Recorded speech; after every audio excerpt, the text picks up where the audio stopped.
ปากตังเจริญอำเภอดอยหล่อจังหวัดเชียงใหม่บ่ได้ประสานงานกันเนาะความจริงท่านอาจารย์เปิดงานนักสถาท่านผอ.วิทยาลัยสงฆ์นครลำปางเปิดได้ทำหน้าที่เนาะได้ทำหน้าที่หลายๆด้านหลายๆอย่างวันนี้ก็ได้มีการประชุมที่วิทยาลัยสงฆ์นครลำปางแห่มตวยแล้วก็ได้ต้องทำหน้าที่จริงๆแล้วเวลาช่วงนี้จะเป็นเวลาของท่านอาจารย์ท่านผอ.วิทยาลัยสงฆ์นครลำปาง16 ถึง 17 นาฬิกาเนาะอาตมานี่15 ถึง 16นะท่านอาจารย์16 ถึง 17 นาฬิกาแล้วก็10เดียวท่านอาจารย์เปิ้นจะออก17 ถึง 18 นาฬิกากันเลยซับซ้อนกันเลยงงก็ตอนนี้เพื่อนยังเดินทางกลับมาถึงวัดกำเตือก็แจ้งมาว่าโอ้ท่านนั้นท่านอาจารย์มาหาเข้ารายการแทนผมเหตุกรรมเนอะเพราะฉะนั้นก็เลยกลายเป็นว่าวันนี้ชั่วโมงนี้อาตมาภาพก็เข้าแทนครูบาอาจารย์เนอะสถาญาติโยมที่ฟังอยู่ทั้งบ้านว่าโอ้ในวัดตะกี้ท่านผอ.มจร.จะออกอีแม่กำลังตั้งใจจะฟังอยู่บ่ใจสักกรรมกายนะเป็นเสียงลูกมหาแหมแล้วก็ทำความเข้าใจกันก่อนเนาะว่าท่านอาจารย์เปิ่นติดภารกิจเนอะติดบัตรตันนิดนะถ้ามาชุกเราหุกเข้ารายการมาโตอิดเชาฮะมาเข้ารายการโดยมันก็ มันก็บ่ม่วนนะจ๊ะท่านตั้งแต่เขาจัดรายการนี้ถ้าเขาบ่ได้เตรียมตัวเขาบ่ได้เตรียมตัวนี่มันลำบากอยู่เหมือนกันถ้าบางเตือ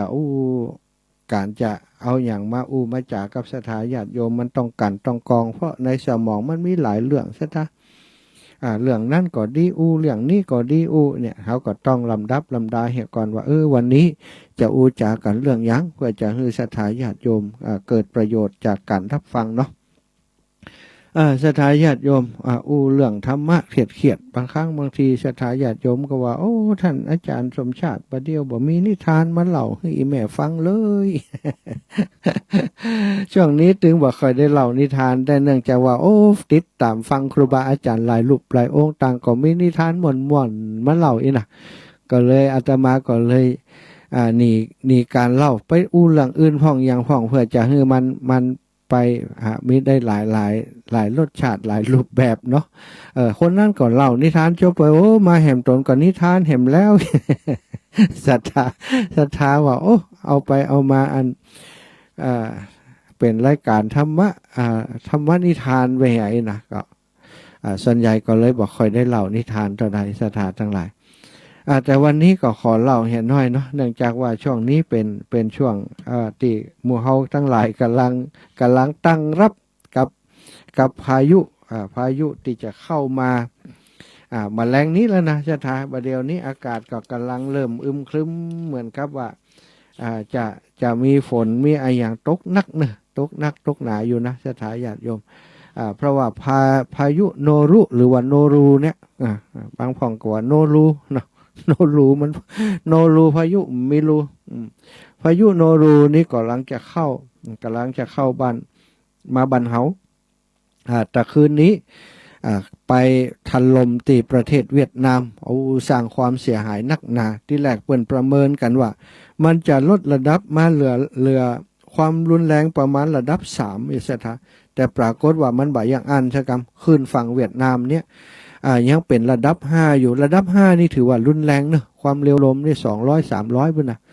200-300 กิโลเมตรต่อชั่วโมงสถาลองขึ้นพอเถอะรถที่วิ่งปึ้งนั่นนะประมาณ100ปลายนะสถา110 120นี่ปึ้งอันนี้200นะความเร็วลมนะ200ปลาย300มันความเร็วขนาดนักนะปัดนี่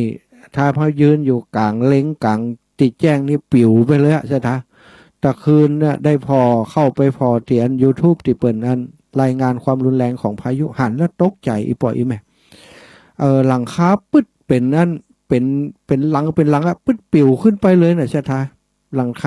คาเป็นหลังคาสังกะสีก็หลังคาอย่างมื้อนี้ที่มันเป็นแผ่นยาวๆเนาะ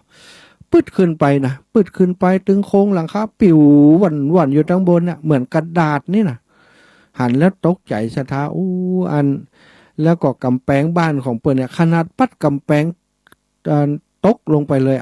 กูดลงไปก่นลงไปเลยนะเนี่ยคือภาพที่หันตะคืนเกิดที่ประเทศเวียดนามบัดเดี๋ยวนี้ความพายุนั้นเคลื่อนตัวเข้ามาตังทะเลจีนใต้แล้วก็จะขึ้นฝั่งมาตังเข้ามาตังอันภาคของเขาเนี่ยภาคอีสานภาคอีสานจังแถวนครพนมแถวหนองคายนครพนมเนี่ยก็เข้ามาเรื่อยๆบัดเดี๋ยวนี้ก็ถึงแล้วนะตังอีสานนี่ถึงแล้วก็กำลังจะเข้ามาในพื้นที่ของภาคเหนือของภาคเหนือของเขาก้าว่าคืนนี้เย็นนี้หรือว่าคืนนี้เนี่ยจะเกิดอันพายุเข้าแล้วก็จะเกิดฝนเกิดอย่างขึ้นมาสถานมันปัดเอาความชื้นปัดเอาฝนเอาลมอย่างมาแน่นหนาเนอะสถานลมก็ขอฮืออยู่ในความระมัดระวังสถานอีปออีแมทที่อยู่ใกล้น้ำไกลฝั่งไกลอย่าง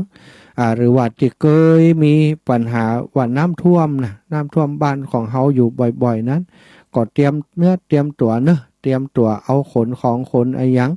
ขึ้นไปอยู่ในที่สูงนะขนขวาขนไอ้ยังเก็บไว้ในที่สูงเหี่ยก่อนถ้ามันเคยท่วมเมื่อ2-3 วันก่อนบัดเดี๋ยวนี้เพี้ยวพัดปัดกวาดเจ็ดถูเรียบร้อย เอามาไว้ที่เก่าแล้วอีนะฝั่งเตือนเนอะอยู่ในความระมัดระวังถ้ามันยังบ่าเอามาตั้งไว้ที่เก่ากำแต่ก็เอาไว้หั่นก่อนรอคือพายุลูกนี้มันข้ามไปก่อนเนาะจะได้ก็ดีก็เป็นห่วงกับศรัทธาญาติโยมเนอะถ้าฝนตกน้ำท่วมสิ่งที่มากับฝนกับอันพายุเนี่ยศรัทธาถ้าน้ำมันขึ้นมาของเตือมันสัตว์ที่มันอยู่ในหูเนาะสัตว์มีพิษต่างหลายเนี่ยเป็นงูเงี้ยวเขียวขอก็ได้จะเข็บแมงป่องก็ดีเนอะมันจะขึ้นมานะมันไปเสาะตีแห้งตีมันปลอดภัยอยู่ถ้าบ้านเฮามีถ้าช่วงฝนตกนี่เนาะก็ระมัดระวังเอานะบางแต่มันอยู่ตามดินตามหญ้าตามไม้ที่เฮาเก็บไว้เนี่ยมันอยู่บันไดน้ำขึ้นมามันก็เข้าขึ้นมาตั้งเฮียนตั้งอย่างเฮาเนี่ยระมัดระวังวันก่อนได้ข่าวสลดใจเนาะงูขึ้นไปบนบ้านแล้วก็ไปชกคนที่เปิ่นอยู่อาศัยอยู่บนบ้านย้อนฝนเนี่ยใช่ไหมฝนตกเนี่ยมันอยู่ทั้งลุ่มบันไดความจริงเปิ่นก็มาขอลบภัยเนี่ยไปหย่ำใส่เปิ่นก็ชกเอาก็ได้รับบาดเจ็บได้รับการเสียชีวิตไปนี่ก็คือสิ่งที่ต้องระมัดระวังอีปออีแม่ทั้งหลายถ้าฝนตกนี่ไฟดับด้วยนะไฟก็ดับมันมืดก็เตรียมไว้พ่องเนาะเตรียมไฟเตรียมอะไรอย่างเตรียมความพร้อมไว้เกิดกระจ่างเถอะนะเขาก็เตรียมไว้เป็นไฟฉายก้าไออย่างก้าเนี่ยไฟฉายที่มันชาร์จได้ก็ชาร์จไว้เหี้ยตอนที่มันมีไฟนี้เวลาไฟดับมาปุ๊บ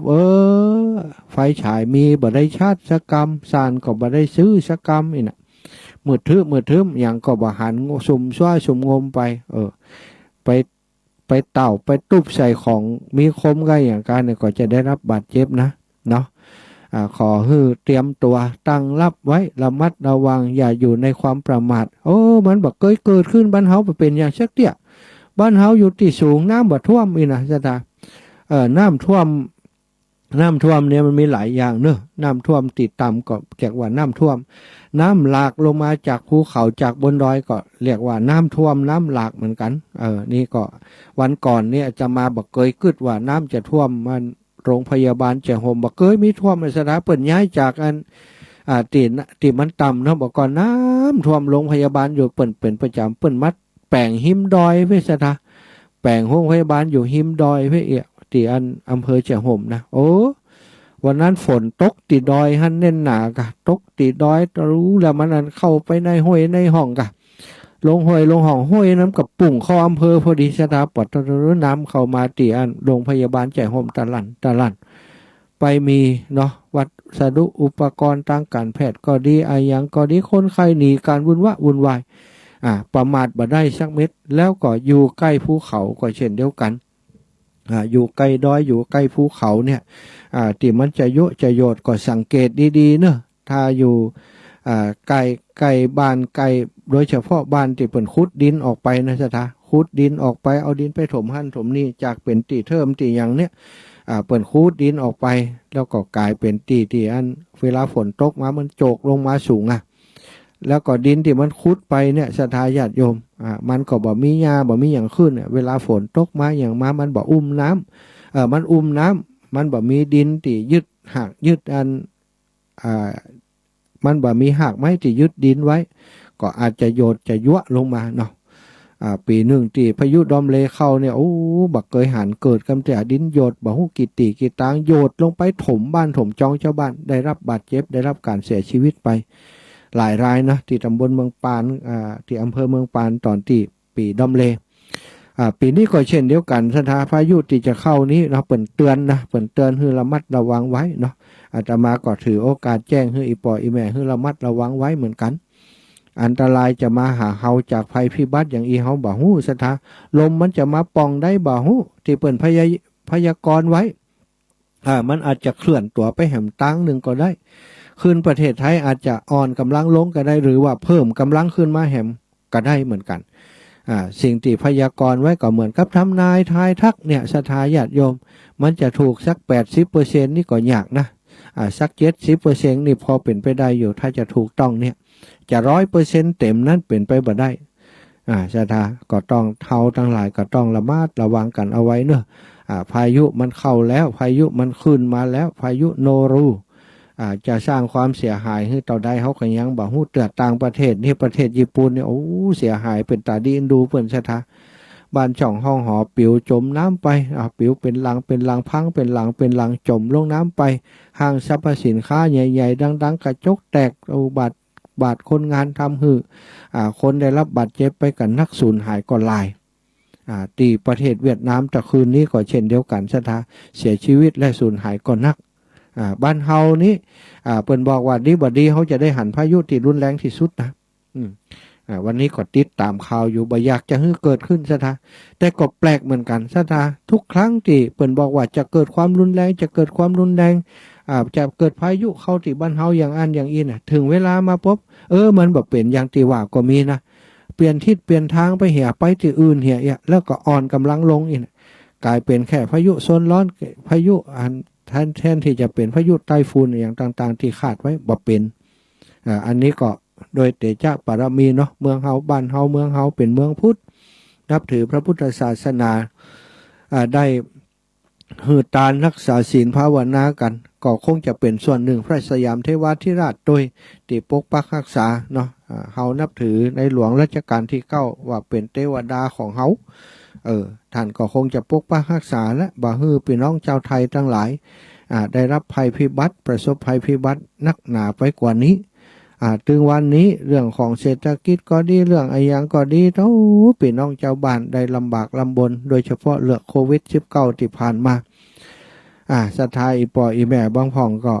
เป็นแฟนรายการติดตามวิทยุนะได้ข่าวมาให้กำจากไปแล้วถามว่าเป็นยังอีนะใส่ถุงดำเป็นโควิด-19 จากไปก็มีหลายท่านด้วยกันสถาบัตรตามกว่า 7-8 ท่านที่ได้เสียชีวิตอำลาจากหมู่เฮาไปโดยภัยของโควิด-19 ที่ผ่านมาเนาะตอนนี้ก็บรรเทาเบาบางไปแล้วโควิด-19 แต่เฮาก็ต้องอยู่ในช่วงระมัดระวังอยู่เชื้อตอนนี้มันยังพักตัวอยู่สถานความรุนแรงมันเนี่ยเฮายังบ่แน่ใจว่ามันจะยอมก็บ่ยอม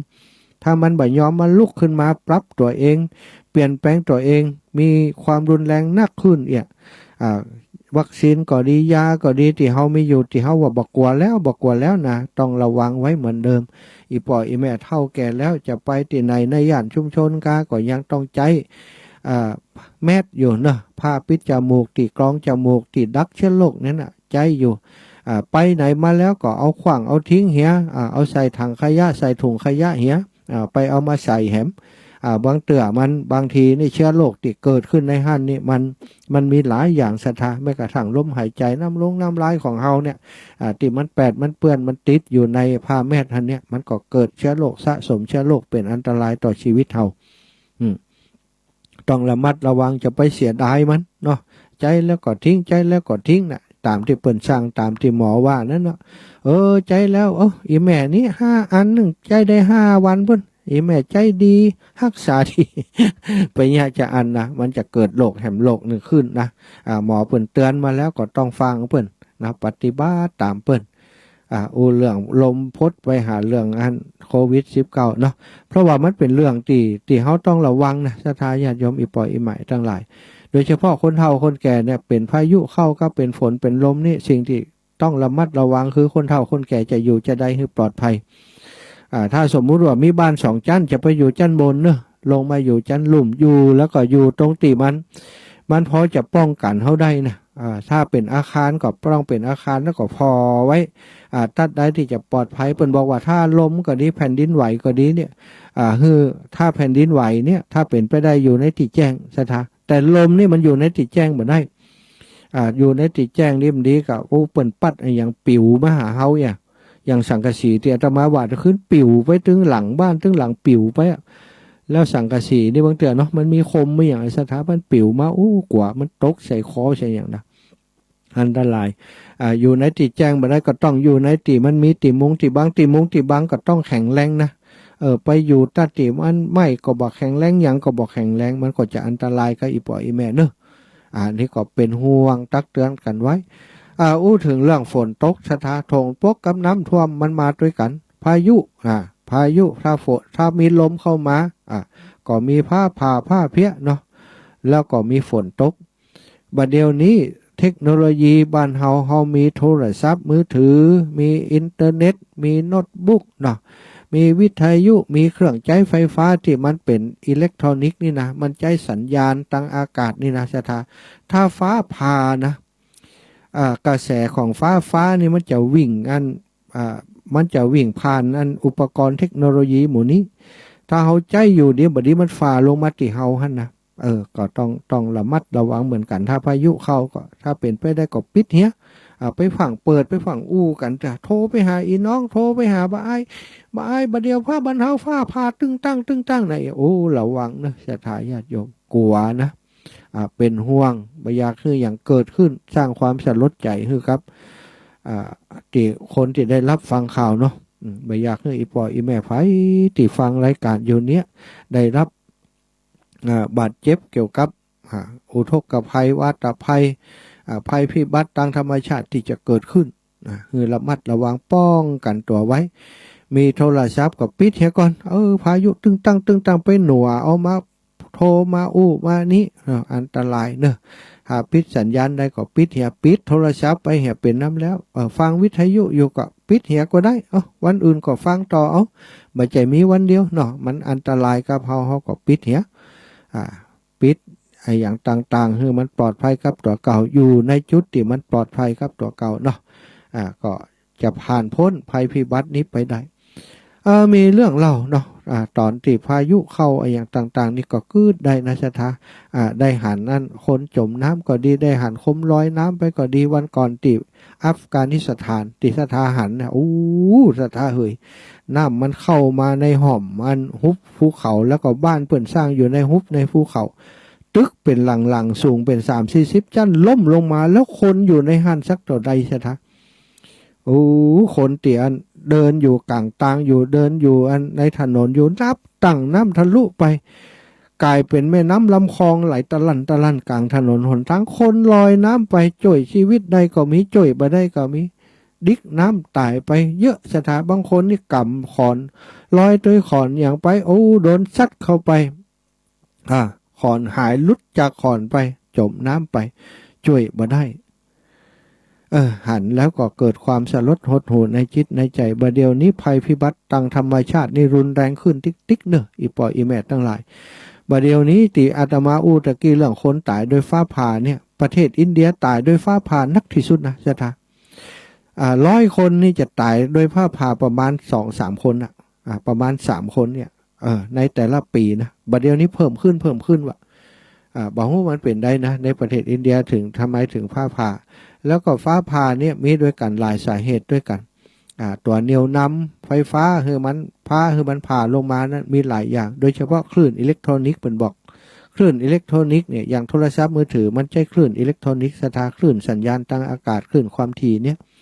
มันเป็นตัวเหนี่ยวนำทำให้เกิดฟ้าผ่าได้ง่ายบัดเดี๋ยวนี้ฟ้าผ่าได้บ่อยขึ้นนักขึ้นแล้วก็ทำลายชีวิตของคนและสัตว์ไปนักบางทีงัวตายเป็นหมู่เองเนาะนี่คือสิ่งที่เป็นอันตรายอยู่กลางแจ้งก็ดีอยู่ใกล้ต้นไม้ก็ดีนี่ฟ้าผ่านี่ไปอยู่หล่นไปอยู่ใกล้ไปปื้นต้นไม้ใหญ่นั้นแบบปลอดภัยใช่ไหมต้องไปหาที่ปลอดภัยที่มันแบบมีความเสี่ยงเนี่ย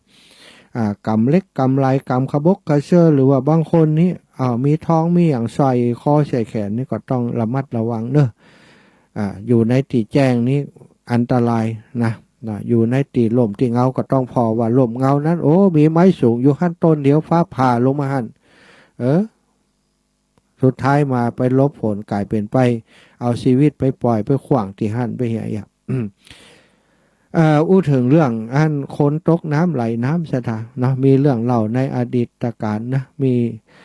พระกุมารท่านหนึ่งในเมืองพาราณสีสมัยเก่าเดิมเก่ากี่เดิมมาแล้วหลายหลายหมื่นปีผ่านมาแล้วพระราชาพระราชกุมารองค์นี้เนี่ยเป็นคนที่นิสัยหยาบช้านิสัยหยาบช้านิสัยทารุณโหดร้ายสถาทหารนี่แบบป้อใจภัยนี่บ่ชอบหน้าก็ห้องมาทุบมาตีมาบุบมาฆ่ามาเตะมาขับมาเขี่ยขาลาวีทหารที่อยู่ใกล้นี่ต้องพี่นอกพี่เทาคนใดแบบพี่นอกพี่เทานี่บุบเปิ่นตีเปิ่นซ้อมเปิ่นไผ่เต้บ่อยู่ใกล้ใช่ไหมถ้าบ่อยู่ใกล้ก็บ่ได้เหรอจะไปทำร้ายเหรอก็ถ้าอยู่ใกล้ก็บ่ม่วนเนี่ยคนทหารทั้งหลายอยู่ใกล้ก็อึดอัดใช่ไหมบ่มีความสุขกันแล้วก็พระกุมารองค์นี้เนี่ยชอบเล่นน้ำต้องพาไปเล่นน้ำถึงวันตอนนั้นอายุ15-16แล้วใช่ไหมฮบเล่นน้ำไปเล่นน้ำเนี่ยถ้าไปส่งก็ไม่ได้ทหารมูนั้นก็ป้าไปถึงวันไปเล่นน้ำก็เคทหารเล่นน้ำตัวนี่ทหารก็ไก่บัดใดมันจะตายไปเห็นไอ้กุมารหัดถังนี่ ฝักกุมารมันลึกนะทหารก็ไข่หื้อตายแจ้งหื้อตายติ๊กน้ำท่วมมันตายเหี่ยกำน้อยว่ายน้ำปลาไปอาบน้ำก็แจ้งอยู่หันโอ้ชะตากรรมแจ้งของทหารเป็นผลว่าวันนั้นฝนตกตั้งเหนือน้ำซึ่งบ่หูเนาะถ้าปกติเนี่ยถ้าฝนตกก็จะบัดลงไปอาบน้ำเล่นน้ำก็จะเป็นอันตรายแต่ว่าฝนตกตั้งเหนือน้ำที่บ่หูน้ำมันก็ไหลมามูทหารที่หูเนาะหูว่าอันนี้กระแสน้ำนี่กำลังน้ำกำลังเพิ่มขึ้นแล้วนี่สงสัยฝนจะตกตั้งปุ่นเนี่ยทหารมันหูมันก็ปากันขึ้นฟังกันมาทยอยกันขึ้นฟังบอกกันนี่นะพระกุมารเปิ่นอวดเก่งหรอว่ายน้ำเล่นน้ำอยู่กลางน้ำบุญทหารมูนั้นก็หู้แล้วแต่ตึ้มบอกมันใครให้มันตายนะพระกุมารว่ายน้ำออกไปก็ป๊บมือฮือโฮฮือว่าพระกุมารเก่ง สักจำลำปะโถสถาน้ำที่ดำมาเดี๋ยวดำเดี๋ยวแดงขึ้นมาตะลั่นก็เอาล้อกำนี่ตึงขอนไหลมาตุงตังพระกุมารอยู่กลางน้ำขึ้นบัดตันกะไว้มาหันทหารทั้งบนขจายมาจะมาจะได้หรอมาบัดใดกะพอดีขอนไม้ลอยมาอยู่ขอนหนึ่งกับเปียได้ขอนไม้ลอยโดยขอนไม้ไปกะตุ๊บปองนะระหว่างติดลอยไปก็ปะใส่แมงอย่างต่างๆเนาะงูตัวหนึ่งก็ว่ายน้ำมาก็เกาะที่ขอนไม้ไถใหญ่อันละเหมือนกันงูก็เกาะที่ขอนไม้หั่นงูขึ้นมาได้ก็เกาะที่ขอนไม้แล้วหนูแหมตัว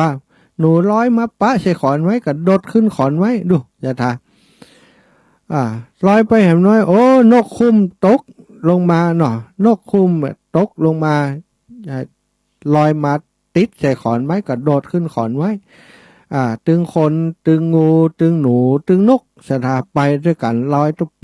ป่องไปด้วยกันงูมันก็ป้ายตายมันก็กลัวตายมันก็เนี่ยไผ่เป็นงูดีเนอะสถาเนอะงูตัวนั้นนะแทนที่จะชกคนจะกินหนูจะฆ่านกมันก็มาเนี่ยนะในสมัยนั้นถ้าจะปากได้กันอยู่เนาะงูก็บอกหนูบอกนกว่าบัดต้องกว่าเนอะถ้าห้องบัดดิ้นอย่างเขาลอยไปอย่างอีมันคงจะถึงฟังถึงอย่างในที่สุดอีเนาะพระกุมารองค์นั้นก็จะไปไล่งูไล่หนูไล่นกไปก็อินดูมันเหมือนกันเพราะว่าตัวเองก็ติดตัวเองก็รอดตายย้อนขอนนี่เนาะก็ลอยไปด้วยกันปรากฏว่าขอนนั้นลอยไปใกล้ที่อันเรียกว่าใกล้ตะฟังใกล้อันอาสมของฤาษีแปลงอาสมอยู่ที่อันข้างน้ำสถาน้ำขึ้นมาก็ไปยื้อพอที่เปิ้นอยู่ก็อยู่สูงอะละนึงไปยื้อพอก็หันน้ำไหล น้ำขึ้นมาสูงแล้วก็หันขอนไม้ขอนหนึ่งลอยมาหันโอ้มีคนอยู่มีหนูมีนกอยู่ฤาษีก็เลยเอาไม้เนี่ยก้องมาเนาะเอาไม้ก้องเกาะมาเข้ามาตีอันหิมฝั่งแล้วก็จ่วยคนงูหนูนกขึ้นมาบนฝั่งโอ้อันมันตกน้ำเนาะฝนตกด้วยอากาศเย็นด้วยนะสถานน้ำตีมานี้มันก่อนน้ำฝนนะมันเย็นนะคนที่มันอยู่อันตีขอนท่านน่ะเป็นเกิงวันนะกว่าจะมาถึงตีฤาษีเป็นอยู่ท่านนะหนาวชันงอนนะงูก่อนหนาวหนูก่อนหนาวนกก่อนหนาวฤาษีก็ฟังไปก่อไฟได้เรียบร้อยก็เอาอันหอบเอางูไปเอางูเอาหนูเอานกไปหิ่งไฟชัดทั้งสามนั่นหิ่งไฟอยู่คนส่วนคนนั้นฤาษีว่าเดี๋ยวรอก่อนเนอะคือชัดนั่นทั้งสามนี้อันมันหิ่งไฟแล้วก่อนแล้วก็หิ่งอีน่ะโอ้พระกุมารนี่รู้สึกโคตรเกลียดขึ้นในใจว่าฤาษีตัวนี้เนี่ยบ่ฮู้ติดต่ำติดสูงแล้วบ่ฮู้ว่าเขาเป็นพระกุมารกันนี่นะผมจะไปหู้อย่างศรัทธามันอาบน้ำมันล้วขวาออกมาหรอเหลือกาอันชุดตังในมันน่ะจะไปหู้ว่าใครเป็นนั่นกุมารหรือบักกุมารเนาะเป็นพระราชากดจ่างด้วยเนาะถ้ามันเอาขวาออกเนี่ยเครื่องย่องขวาย่องออกเนี่ยก็บอกหู้ไผเป็นไผแล้วกะพระกุมารนี่ก็เกลียดในใจแต่ก็ไหวอย่างในเมื่อเปิดจ่วยชีวิตเขาหลอดแล้วเนาะแต่แค้นอยู่ในใจฮะนะกึดอยู่อึกบึกฮะนะมึงเฮ้ยสักวันเนี่ยกูจะแก้แค้นมันดีวะใจคนศรัทธาเหยเนาะขนาดเปิดจ่วยตัวอย่างนั้นนะตอนนี้อยู่ในความดูแลของเปิดก็ทำเป็นดีอะกะอยากอ่านหมูงูหมูอันนั้นมันหายหนาวแล้วมันก็เลื้อยไปอยู่ตีมันบ่เปี้ยตีแห่งหนึ่งก็งูก็อยู่หั่นหนูก็ไปอยู่หั่นนกก็ไปอยู่หั่นพระกุมารราชโอรสนี้มหาอุปราชนี้ก็ไปหิ่งไฟจะทาหิ่งไฟฤาษีก็เสาะผ้าเสาะควายอย่างมาฮือใส่เนาะเต่าติจะหาได้ส่วนสัตว์ทั้งสามนั้นฤาษีดาบสก็ไปเสาะอาหารอย่างมาฮือมันกินหมูสัตว์ทั้งสามกินแล้วก็มาฮือกุมารก็ยิ่งเกลียดไปแหมชะตาเกลียดกึดในใจว่าโอ้ขอกูได้ป่นจากที่นี่ไปกูได้คลองหลาดไปไหนหัวมึงขาดเนี่ยอันฤาษีตอนนี้นะมึงเฮ้ยกูจะแก้แค้นมึงวะโอ้เปิ่นจ่อยตัวกึดแค้นเครื่องอยู่ในใจชะตานี่คนบัดดีคนพาลมันส่วนมากมันจะเป็นอย่างอี้นะชะตาเปิ่นว่าจะจ่อยคนนี่คือพอเหี้ยก่อน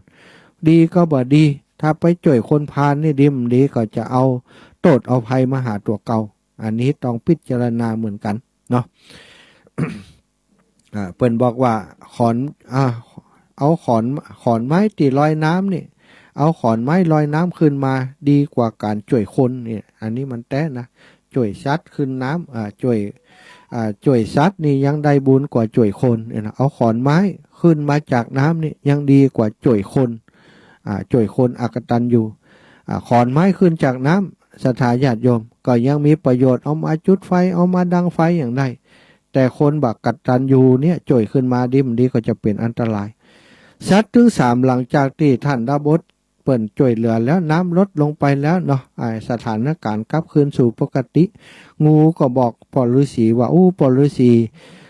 ขอบคุณปอฤาษีนักเนื้อนะงูปากได้ลูกศรัทธาสมัยนั้นนะ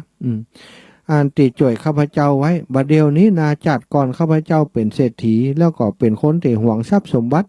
ก็เลยเอาทรัพย์สมบัติไปฝังไว้ที่จอมปลวกแห่งหนึ่งซึ่งข้าพเจ้าก็อยู่อาศัยอยู่หั่นน่ะถ้าปอฤาษีอยากจะได้สมบัตินี้เนอะไปหาข้าพเจ้าที่หั่นข้าพเจ้าจะบอกคือ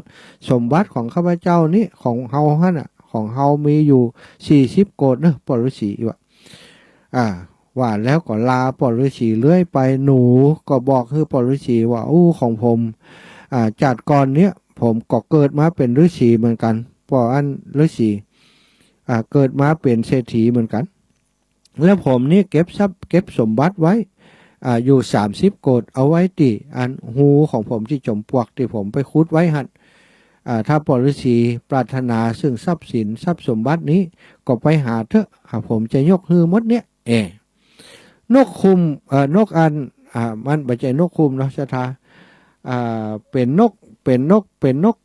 กระจาบเนาะเป็นนกกระจาบนก นี่ติมันนั้นไปสามารถบินนั้นขึ้นที่สูงได้นะ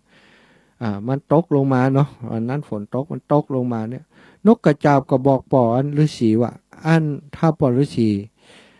อย่างอีกกันแล้วกันถ้าปอฤาษีวันหนึ่งถ้าปอฤาษีเนี่ยบ่มีอย่างกินต้องการด้วยข้าวสาลีแดงก็ไปหาอันตัวของข้าพเจ้าได้ไปหาผมได้อีเนาะเป็นภาษาคนกับผมเนาะจ้าตาไปหาผมได้ผมจะไปกราบข้าวสาลีแดงมาเฮ้อผมเก็บไว้ให้นักอีนะปอฤาษีก็ดีแล้วก็คงบ่มีอย่างแต่ว่าวันหน้าก็จะไปหาเนอะถ้าลำบากจะไปหาส่วนพระกุมารอุปราชนั้นก็บอกปอฤาษีเหมือนกันเพราะมุสัตมือนั้นบอกแล้วตัวก็บอกของบอกว่าบัดเดียวนี้ปอฤาษีนี่จ่วยทุกคนแล้วผมนี่นะเป็นอุปราชเป็นลูกพระราชาเมืองพาราณสีนี่วันหน้าถ้าผมได้ขึ้นของหลาดเนอะขอให้ปอฤาษีไปแอวหาผมจะบ้านสมนาคุณอย่างที่สุดเลยว่ะอย่างที่สุดคือจะได้บอกว่าเนาะจะทานเนาะฤาษีไข่ลองใจก็เลยไปหากะ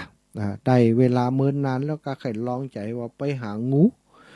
ไปหางูก่อนงูกับบอกทรัพย์สมบัติคือแท้เศรษฐีปอฤาษีกำเอาดีแล้วเนอะถ้าจำเป็นต้องใจจะมาเอาบ่เดียวเดี๋ยวบ่ได้ใจอย่างเต๋อมาเอวหาบ่ได้ไปหาหนูก็เนี้ยอย่างอันไปหานกกระจาบก็ไปกราบข้าวสาลีแดงมาแท้ศรัทธาปอฤาษีก็ว่ามันเป็นอย่างเนอะวันหน้าถ้าจำเป็นก็จะมาหาทีนี้ค่อยลองใจมนุษย์พ่องก็เลยไปตีอันเมืองพาราณสีหั่นวันนั้นเจ้านั้นก็ปรากฏว่ามหาอุปราชนั้นเปิ่นได้รับแต่งตั้งได้รับการสถาปนาเป็นราชาแตนป่อเปิ่นแล้วเปิ่นกำลังเรียบพระนครอยู่สถาเตียวแอวพระนครเนี่ยแจ้งบ่เจ้ามาหนังจ้างไปแวดพระนครปรากฏว่าไปหันใช้ปอฤาษีกึดใดทันทีว่าฤาษีตัวนี้ตอนนี้จะต้องมาเล่าเรื่องของเฮาที่เฮาลอยไหลน้ำไปแล้วไปเปิ่งเปิ่นแน่นอนจะมาทวงบุญคุณแน่นอนเฮาอย่าให้คนทั้งหลายหู้เลยว่าฤาษีตัวนี้จ่วยเฮาจะฆ่ามันเหี้ยก็สั่งให้ทหารเสนาอามาตย์ไปบุบฤาษีซะนะไปบุบฤาษีบ่มิตรบ่ถามบ่สอบสวนยังก็บุบเลยอันนั้นเป็นคนบ่ดีหมอนี้เคยหันแล้วเป็นฤาษีบ่ดีฤาษีขี้โกงบ่ใจฤาษีแต่บุบเลยเนอะฆ่าเลยเนอะก็บุบฤาษีหลักฤาษีไปบุบซะนะฤาษีโดนบุบหันก็ว่าแต่โลคนโบราณเปิ้นว่าเอาขอนไม้เปียขึ้นน้ำยังดีกว่าจ่วยคนอากตันอยู่จ่วยนกจ่วยหนูจ่วยงูจ่วยสัตว์ยังดีกว่าจ่วยคนโลเขาบุบไปก็แทนที่จะก็บอกแต่กำนี้ออกมาหมู่ทหารเสนาอามาตย์ก็เลยถามว่าปอฤาษีกำที่ว่าหมายความว่าจะได้เปิ้นก็เลยเล่าเรื่องราวให้ฟังทั้งหมดเสนาอามาตย์ได้ฟังอย่างอันว่าพระราชาของเฮาองค์นี้บ่เป็นคนบักกตัญญูโลนี่ถ้าเป็นเจ้าของเมืองอยู่เนี่ยจะทำให้ประชาชนของเฮาพินาศล่มจมไปเพราะว่าเปิ้นเป็นคนบดีก็เลยปากันบุบพระราชาเหี่ยศรัทธาเอาปอฤาษีขึ้นมาเป็นพระราชาแทนนี่ศรัทธาญาติโยมการช่วยคนให้พอเหมือนกันนะแต่ว่าบ่ใจว่าเลือกที่รักมักที่ชังช่วยคนก่อให้พอคนมันบ่ดีนี่ก็เหมือนกับว่าสารพิษเนี่ยเขาไปจ่วยงั้นมาออกมาอุ้มมันดีบ่ดีตัวเขาก็จะได้รับโทษทันต่างๆคนตีเนี่ยอย่างบ่ดีก็หู้เอาคนเดียวเขาก็หู้โดยตัวเขานั่นแหละคนบ่ดีไปปกป้องคุ้มครองก็จะเกิดเป็นอันตรายกับตัวเก่าเนาะวันนี้ก็ถือโอกาสเล่านิทานเล็กน้อยให้อีปออีแม่ได้ผ่อนคลายสบายอกสบายใจเมื่อแรงนี้ก่อนที่พายุจะเข้าป้องกันตัวเองปกป้องตัวเองดูแลตัวเองดูแลครอบครัวเนอะเตรียมความพร้อมไว้ไฟฟ้าอย่างต่างๆก็ถ้าพายุเข้ามันจะดับจะอย่างไปก็เตรียมไฟเตรียมอย่างไว้เนาะแล้วก็พอเอาไว้อันใดที่มันจะเป็นอันตรายถ้าอันนั้นอันนี้เกิดขึ้นเขาจะอยู่ที่ไหนจะทำจะได้ก็เตรียมตัวเตรียมความพร้อมไว้แต่ว่ามันจะกลัวเกินไปนะกลัวเกินไปเพียงแต่ว่าเตรียมความพร้อมไว้มาได้เอาแล้วศรัทธาญาติโยมเหลือเวลาแหม10 กว่านาทีเนอะก็ศรัทธาญาติโยมจะโทรมามาจ๋ามาเป็นกำลังใจให้กันในช่วงเวลานี้ก็เจริญพรโทรเข้ารายการมาได้เลยเนอะ0808844173 0808844173เนอะเบอร์เดิม ศรัทธาญาติโยมตั้งเวียงป่าเป้าตั้งเมืองฝางไทยยังบ่ได้ฟังกันคำเตือนเนาะยังบ่ได้ฟังกันคำเตือนส่วนที่ฟังอยู่ในขณะนี้ก็โทรมาเนอะคงจะเป็นแถวไผ่หินแถวอย่างเนี้ยเนาะศรัทธาญาติโยมเนอะสำหรับกฐินที่อื่นนั้นเนาะก็จะมีช่วงที่กฐินของที่อื่นนี้หลวงตามาอีกแล้วหลวงตากิจหลวงตาเป็นยังไงชัดดีไหมเป็นคนชัดจะคล้ายๆไอ้พวกชื่อนั้นมันเล่นกันอ่ะอ๋อแล้วไม่โอเคเนาะเดี๋ยวช่างเทคนิคเขาดูแลอยู่สาธุหลวงตาขอบคุณนะโอ้เจริญปอนโยมแม่สมบูรณ์เจ้าให้สาเจ้าโอ้ดับปิ้งนึกว่าโทรมาแล้วจ้าน่ะกลัวฝนตกกลัวล้มกันเนาะนะกะต้องระวังไว้ชาติไฟชาติหยังไว้เฮียถ้านี้ก็ไฟฉายก็ซื้อทานซื้ออย่างมาใช้ไว้เนอะเพื่อไว้อันกะต้องป้องกันตัวเองเจ้าแล้วพระอาจารย์ก็เตรียมนะโอ้เตรียมกับเขานี่สบายมากอะสบมถ้ามันมีใครอันนี้ก็มีมดมีไฟโซล่าเซลล์นะโซล่าเซลล์มีมด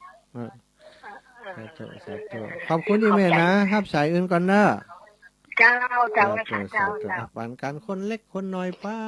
กันคนน้อยไปเจริญปอนพี่น้องน้ำลัดจอมตองน้ำจะท่วมเห็นแล้วเนอะเจ้าก็กลัวแล้วประเดี๋ยวไหนไม่กลัวแล้วกลัวหยังอยู่สูงจกโป๊กคุณกลัวหยังไม่กลัวนะประเดี๋ยวนี้เนี่ยกลัวมันหยังกลัวน้ำมันเป็นลมกะกลัวมันปิดอะไรวุ้นนั่นกะโอ้บ้านเฮามันล้มจะได้กับพอแห้งมันผ่านป่าผ่านเขามันเจตีอย่างบ้านคนอื่นมันกับผ่อนไปเบาไปแหมมาบ้านเฮานี่มันพอแห้งนะพอแห้งแต่ว่าจะมีฝนไม่อย่างนั้นนะศัตรูบ่ต้องกว่านะห้ามให้ห้ามห้องบ่ต้องกว่าเตรียมความพร้อมบ่ได้มันจะบอกให้กว่ารู้ศัตรูบุญรักษาแม่อันนี้โยมแม่ของอาตมาอยู่พูนน้ำรัดจอมทองเจริญปอนแม่จันศรีสุขาเจ้าไม่กัดเจ้าโยมแม่ก็ฟังตึ้งอยู่แล้วฟังอยู่เนาะพี่น้องตั้งเมืองฟ้าโอ้ดีแล้วแม่ก็ชาติไฟชาติอย่างไว้เนอะเจ้าเตรียมอยู่เจ้าดีแล้วบุญรักษาหมออยู่แม่ได้ปลอดภัยเนอะขอบพระคุณเจ้าให้สาเจ้าแม่จันศรีสุขาเมืองฝางบุญสดาแม่นะแม่แก้วโอ้แม่ฟังไปเปิ่นเกาแหล่วันเดียวซื้อวิทยุแล้วกะมาได้ซื้อฟังของพี่สาวอยู่เนี่ยกำลังตาสีเล็กอยู่แต่ได้ยินว่ามันเหมือนอันตุนิวาเลยถามพี่สาวโทรไปได้เลยแหละบอกโทรไปแล้วจะก็เป็นกระโทรประกาศโอ้อุ้มหวดนี่โอ้ดีกาขอบคุณแม่ที่บอกค่อยได้ฟังนี่มื้อนี้นะใจบัดแต้นี่มันมาได้ซื้อวิทยุติเดี๋ยวจะซื้อให้น้องก็อยากไปเก็บตังค์พุ่นทางไหนเก็บซื้อมาดิเดี๋ยวมาเอาตังค์ให้แม่โอ้แม่แม่อันกฐินเลื่อนเป็นวันที่1เนาะแม่1พฤศจิกายนเนี่ยเพราะวันที่5มันตรงกันกับของอาจารย์ที่อันเชียงใหม่ดีเจ้าแม่บอกผมแจกเรื่องกันเนาะเอาท้องมาแจกเลยนะมันต้องไปพิมพ์จื่อลงเราเอามาสอบมาแจกเลยน่ะเขาก็คิดว่าถ้ามันพิมพ์มันขาดตกคนนั้นคนนี้ที่จะเกลียดกันให้มาแม่มิกมันถ้ามันบางคนนะถ้าจื่อมันต้องนับคนบอกคนใส่คนว่าอีนะบางคนนะมันก็พอใจจะเอียเขาบอกเอาอย่างเงี้ยเนาะแม่เนาะเอามาแจกเอาท้องมาแจกเลยแต่มันต้องมาบอกอย่างว่าเอาแจกท้องมาเลยเนี่ยสาธุได้เลยเจ้าแม่เดี๋ยวสักกลางเดือนก่อนจะไปเอาหาเจ้าขอบคุณแม่จ้าเนอสาธุสายนักสายนักแม่เอาละเจริญพรแม่ลิเจ้าไว้ตามพ่อครูบัดใจพ่อครูบัดใจพ่อครูมาเอาพ่อครูเอามาหาเจ้าแม่สบายดีแม่สบายดีเนาะเก กมไฟไว้เหียเนอะ สาธุสาธุเจ้า แกมไฟฉายไว้เหียโยมแม่ลิปะกันแล้ววันเดียวนี้บอกก่อนว่าแม่ลิเป็นคนอ้วนแต่ว่าเป็นคนตัวใจอ้วนเจริญปอนแม่ เออ เจริญปอนแม่เขาฮับแล้วเนอะอีแม่ ว่าตอนนี้ตอนเช้าละจะชั่วโมงแรกละ โอ้อันนี้แม่หยัง แม่บุพเพละเรียน อ๋อ มาโด อี นให แม่ ม่ กะแม่เปลี่ยนเบอร์โทรใหม่กะโอ้นั่นเขาก็ว่าเสียงคุ้นๆแต่ว่าเบอร์โทรบอกฮู้จักอ่ะ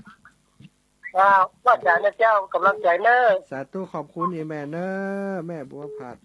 วันที่หนึ่งผู้สิงแกเราได้ไปกันเนาะ น่ากะยังแคว้นน้อยอีแม่ถ้าวันที่1นี่ยังแคว้นน้อยเนาะถ้าวันที่5นี่วันของเมืองฝางเขาวันที่6อ่ะมันใกล้กันแล้วไปวันที่1ยังแคว้นน้อย แล้วว่าจารย์เจ้า สาธุขอบคุณแม่เนอะ3894เบอร์ใหม่ของอีแม่เนาะแม่บัวผัดกุหลันปูนต้นซ่านเมืองฝางวุ้นชะทาแม่เปิ้ลไม่ใช่แม่ตัวแม่เปิ้ลจอมตอง นมัสการเจ้า เจ้าแม่เปิ้ลเจ้าอีแม่ เจ้าหลังการแม่สาวเอามือไม่อายเจ้า โอ้บัใจแฮมเมอร์ยังบัได้เปลี่ยนตัว เอาให้ไหมวันนี้เปลี่ยนเนี่ยเอาบอกไหมบอกชื่อไหมแม่อย่างก็ อุ้ยมืดฟ้ามืดฝนเดี๋ยวนี้น่ากลัวได้ฟ้าฝนเดี๋ยวนี้มันโหดร้ายทารุณ โอ้หน้ากะอีแม่ต้องระวังเอานะแม่บอกชื่อเขาให้ไหมแม่อย่างก็ แม่จำโสมันนี่จ้า แม่จัก มันนี่จักหลังการอย่างก็ หลังการแม่สาว หลังการแม่สาว เอามือไม่อาย อ๋อแม่อาย มืดฟ้ามืดฝนมาข่อยบ้านข่อยเมืองมา ไปจดไปจดชื่อเปิ้นเป็นแม่อย่างก็แม่เปิ้ลจอมทองว่ะอย่าง แม่จำโสมันนี่จ้า สาธุขอบคุณนี่แม่เด้อ เจ้าให้กำลังใจนะเจ้านมัสการเจ้า บุญรักษาแม่เจ้าเจริญปอนเอาละแม่ย่าแม่ยายแดงแม่ยายพรน้องหัวแดงอ้าว เนี่ยย้ายย้าย ขัดใจอ้วยะอันถ้ามากูไปโจ๊กนะ นักะ นี่แบบเรากูจะขัดปีนนะแบบ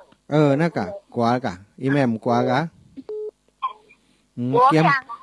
เกมไฟฉายเกมยังไว้เหี่ยเพื่อมันฝนตกหนักเนอะเพื่อไฟดับเนอะแม่เนอะสาธุสาธุขอบคุณแม่ยายพร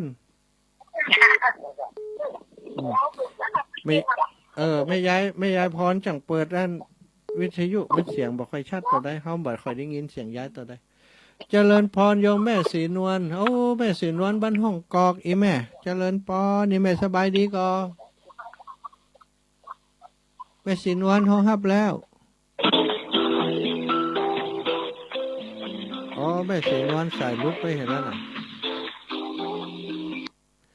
แม่ศรีนวลโทรมาให้ใหม่เนอะแม่เนอะแม่ศรีนวลบ้านห้องกอกโทรมาให้ใหม่แม่ศรีนวลแม่สมนึกคำน้อยบ้านห้องกอก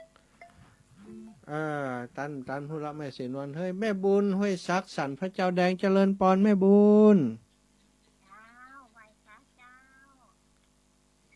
ตกน้ำนองน้ำตังยังบัดตกเถอะนะไอ้แม่แต่มันมืดมันนักลงมาแล้วเนี่ยสีจะมาลุบแล้วเนี่ยเขาจะมักแน่น้ำนี้น้ำนองกะบ่มีแม่มันมืดอยู่มันก็สีจะมาแล้วมันเฮาน้ำนองเจ้าแม่โอ้ปุ่นน้ำน้องล่ะโอ้สันพระเจ้าได้โอ้เจ้าก่อนระมัดระวังวันนี้ยังเข้าแหมอยู่เนื้อฝนเนื้อแม่เนื้อ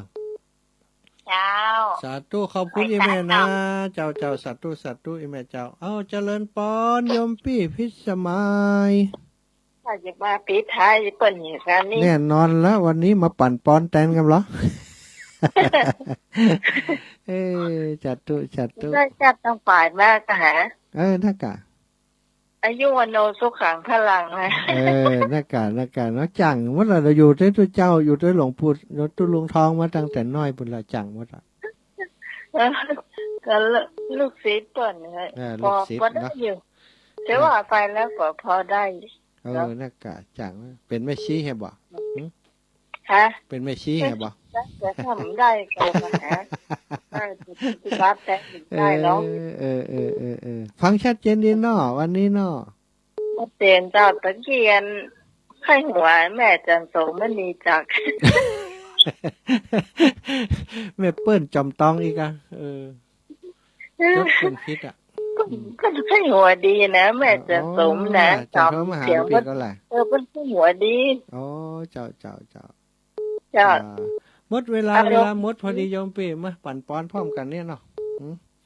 ขอบคุณโยมปีนะขอบคุณโยมปีแล้วก็ญาติโยมทุกคนติดตามรายการเนอจัตตารโอธรรมาวัฏันติอายุวันโนสุขังพระลัง